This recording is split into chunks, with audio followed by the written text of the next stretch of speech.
Hello friends, मैं गौरव आप सभी का स्वागत करता हूं मनी मेंटर्स में। और आज का जो हमारा टॉपिक है वो आप देख सकते हैं, पीछे बोर्ड पे लिखा हुआ है कि फाइनेंशियल फ्रीडम अचीव करने में 7 ऐसे स्टेप मैं आपको बताऊंगा जिसको पूरा करके आप फाइनेंशियल फ्रीडम अचीव कर सकते हैं।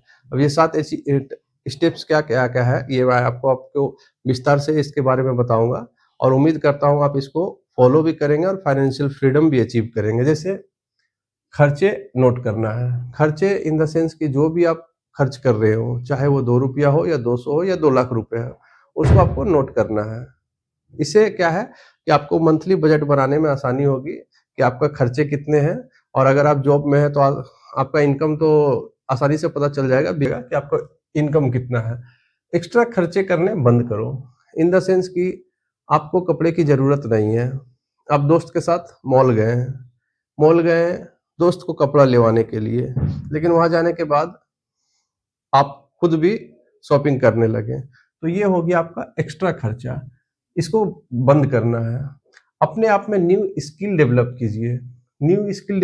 जैसे आप जो भी काम कर रहे हो तो एक्स्ट्रा स्किल अपने अंदर डेवलप करने की कोशिश कीजिए। जैसे अगर आप जॉब में हैं तो जॉब के बाद आपके पास जो खाली समय मिलता है उसमें जो आप मतलब जो भी काम कर रहे हो या फिर आप जो भी आपका किसी भी तरह से वो टाइम बीत रहा हो, उसमें न्यू स्किल डेवलप करने की कोशिश कीजिए। अब न्यू स्किल डेवलप करने से क्या होगा कि आपके अंदर जब हुनर आएगा तो आप उससे अर्निंग भी कर सकते हैं। ठीक है। अब जब न्यू स्किल डेवलप हो गया तो इनकम के न्यू आइडिया भी आपके अंदर आएंगे। जैसे सिंपल सी बात है, अगर आपको लिखने में महारत हासिल है या आपको लिखना अच्छा लगता है तो आप उसको पब्लिश कीजिए। ये एक तरह से पैसिव इनकम भी होता है। जब जितना दिन तक आपका बुक सेल होता रहेगा आपको उसकी रॉयल्टी आती रहेगी। तो इसी तरह से जब आपके अंदर न्यू स्किल डेवलप होगा तो आपके इनकम के आइडिया भी आना शुरू हो जाएगा। ठीक है। अब मनी को सही जगह इन्वेस्ट करना है। ठीक है। अब जब न्यू स्किल डेवलप हुआ तो इनकम के आइडिया भी आ गए। अब जब इनकम शुरू हुआ उस इनकम को इन्वेस्ट करना है। इन्वेस्ट करना है उसको मतलब सही जगह इन्वेस्ट करना है। सही जगह इन्वेस्ट करना है मतलब कि जैसे इन आपका कई लोगों को देखेंगे कि सैलरी बढ़ी तो उसके खर्च भी बढ़ जाते हैं। तो यहाँ पे आपको अपनी अगर सैलरी बढ़ रही है या आपके पास सोर्स ऑफ इनकम बढ़ रहा है तो अपने खर्चे को नहीं बढ़ाना है। उस जो बढ़े हुए पैसे को कहीं सही जगह पे इन्वेस्ट करना है। जिससे क्या होगा, आने वाले समय में जब आप कहीं इन्वेस्ट करेंगे तो वहां से आपको प्रॉफिट आएगा। तो प्रॉफिट आने से क्या होगा, उस प्रॉफिट को फिर से इन्वेस्ट करना है। ठीक है। उस प्रॉफिट को इन्वेस्ट करने से क्या होगा कि अगर 100 रुपया आपकी सैलरी थी या 1000 रुपया या 10,000 या 1 लाख रुपया, 1 लाख रुपया आपकी सैलरी थी, आपके खर्चे 50,000 रुपया थे मान लेते हैं। अब यहाँ पे सैलरी आपकी बढ़ के हो गई 1,20,000 रुपया। ठीक है। तो ऐसा नहीं है कि यहाँ पे आपको खर्चा जो है 50 की जगह 70,000 करना है। अब चूंकि सैलरी 1 लाख थी, 50,000 आपके खर्चे थे, तो मैं आपको बताया था इसके बारे में 20, 30 और 50 का रूल। तो इसका मतलब कि यहाँ पे आपको 20,000 रुपया सेविंग करना था, 30,000 रुपया आपको वांट पे खर्च करना था अपना, और 50,000 रुपया आपका जो नीड पे था। अब आपकी सैलरी बढ़ के हो गई 1,20,000, तो आपको 70,000 खर्चा नहीं करना है।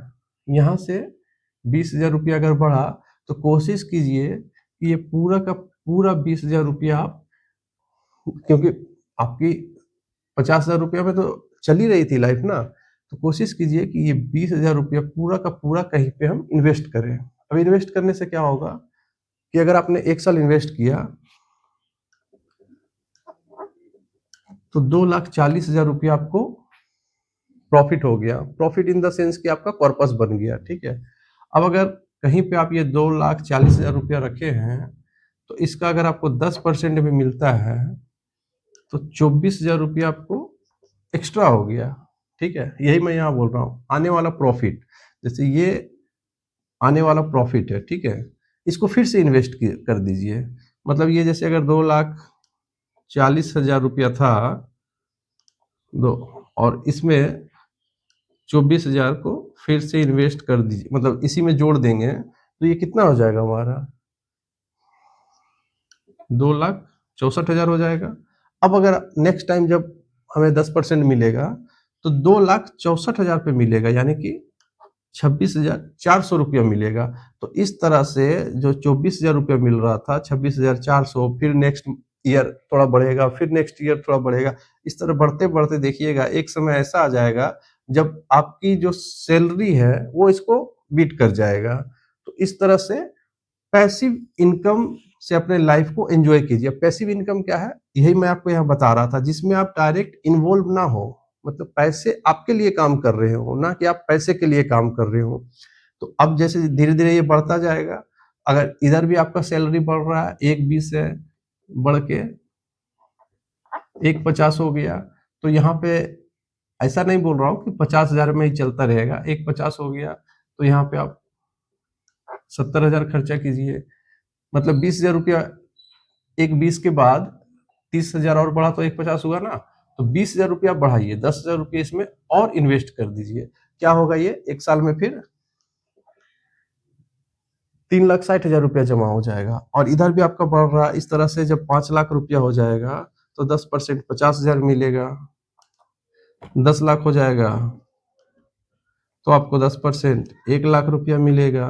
1,00,000 रुपया मिलेगा यानी कि 12×96, 8,000 प्लस ही पर मंथ आपको यहाँ से सिर्फ पैसे से पैसे, मतलब बन के पैसिव इनकम आएगा। तो अगर आपका सैलरी 1,50,000 रुपया है और एक समय ये अगर आपको सिर्फ पैसिव इनकम के तौर पे 1,50,000 रुपया आ रहा है, तो कहीं ना कहीं आप एक तरह से फाइनेंशियल फ्रीडम अपने आप को समझ सकते हैं कि हाँ, अगर मैं अब जॉब नहीं भी करता हूँ तो मेरी सैलरी इतनी आ रही है कि मेरा घर खर्चा आसानी से चल सकता है। तो वही मेरा कहने का मतलब है कि पैसिव इनकम से अपने लाइफ को एंजॉय कीजिए, ताकि आपके ऊपर कोई बर्डन ना हो कि हाँ, हम नौकरी करेंगे तो ही मेरी ज़िंदगी चलेगी, नौकरी नहीं करेंगे तो मेरी ज़िंदगी नहीं चलेगी।